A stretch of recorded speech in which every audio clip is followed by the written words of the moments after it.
Assalamu alaikum students, welcome to class 9 biology lessons.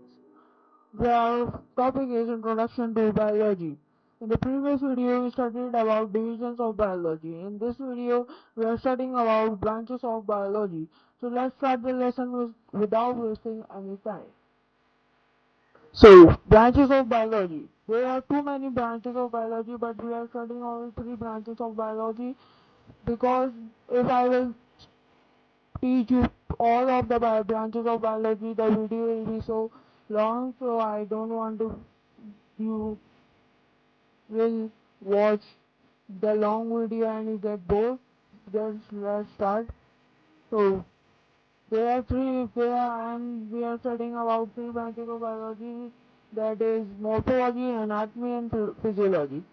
Let's uh, let's teach you the definitions of these.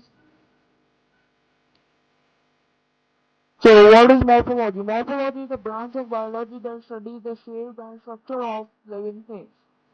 तो morphology biology की branch है जो हमें पढ़ाती है कि हम शेप और स्ट्रक्चर की लिविंग थिंग्स की शेप एंड स्ट्रक्चर हम पढ़ सकें। मोर्फोलॉजी में हम शेप एंड स्ट्रक्चर पढ़ते हैं लिविंग थिंग्स की। जैसे शेप होगा कि कैसा शेप है, फेस का कैसा शेप है, उसकी बॉडी का कैसा शेप है, ये सब हो गया। स्ट्रक्चर में हम पढ़ते हैं कि वो कैसा दिखता है, उसकी सब चीजें कैसी हैं। सही है, मोर्फोलॉजी समझ में आ गया। अब एनाटॉमी की तरफ पढ़ते हैं। Anatomy is the study of the inner parts of living organisms. Anatomy inner part की स्टडी होती है लिविंग ऑर्गेनिजम्स में जो इनर पार्ट होते हैं, जैसे कि ऑर्गन्स मसल्स, ये सब हम एनाटॉमी में पढ़ते हैं। सही है। फिजियोलॉजी की तरफ पढ़ते हैं। Five of how organs are in the body, what they look like and how they work. This is very important in medicine, especially for surgeries and organs transplant. मतलब हमें एक एनाटॉमी मदद करती है कि स्ट्रक्चर हमारा एक कैसा दिखता है, हमारा ऑर्गन कैसा दिखता है। जैसे एक स्टमक है, वो बीन की तरह दिखता है, तो बीन की तरह दिखता है। और स्टमक का फंक्शन क्या होता है हम ये भी पढ़ते हैं इसमें। स्टमक का फंक्शन होता है कि चर्निंग का होता है, इसको फूड का होता है। सही है। फिर आगे बढ़ते हैं। This is very important in medicine. Medicine में बहुत इंपॉर्टेंट है। क्यों इंपॉर्टेंट है? सर्जरीज में काम आती है, ऑर्गन्स के ट्रांसप्लांट में काम आती है। जैसे एक लीवर हमारा खराब हो गया, दूसरे से हमने रिप्लेस कर दिया। सही है। अब सिग्निफिकेंस ऑफ फिजियोलॉजी की तरफ चलते हैं। It helps us understand how our body works, how diseases affect us, and how the body reacts to different environments like heat or cold. This knowledge is very useful in medicine. Physiology हमें मदद करती है diseases के बारे में, हमें बताती है कि डिजीजेस हमारी बॉडी को कैसे अफेक्ट कर रहे हैं, हम उसको कैसे प्रिवेंट कर सकते हैं। फिर हमें बताती है कि हमारी बॉडी में क्या क्या फर्क पड़ रहा है, क्या हमारी बॉडी को कैसे रिएक्ट करना चाहिए। जैसे हमारी बॉडी अगर हीट में तो उसको गर्म रिएक्ट करना चाहिए, अगर कोल्ड है तो ठंडा रिएक्ट करना चाहिए। सही है। तो हमारी बॉडी की सब चीजें हैं, इसका आता है कि फिजियोलॉजी हम पूरी बॉडी की डिटेलिंग में जाके हम फिजियोलॉजी में पढ़ते हैं। सही है। अब इसके एग्जांपल्स की तरफ चलते हैं। Example of morphology. A swollen thyroid gland in a person will show a disease called goiter. हमारा थायराइड ग्लैंड जो होता है वो सूज जाता है, जो एक डिजीज की निशानी। डिजीज का क्या नाम होता है? गाइटर डिजीज का नाम होता है।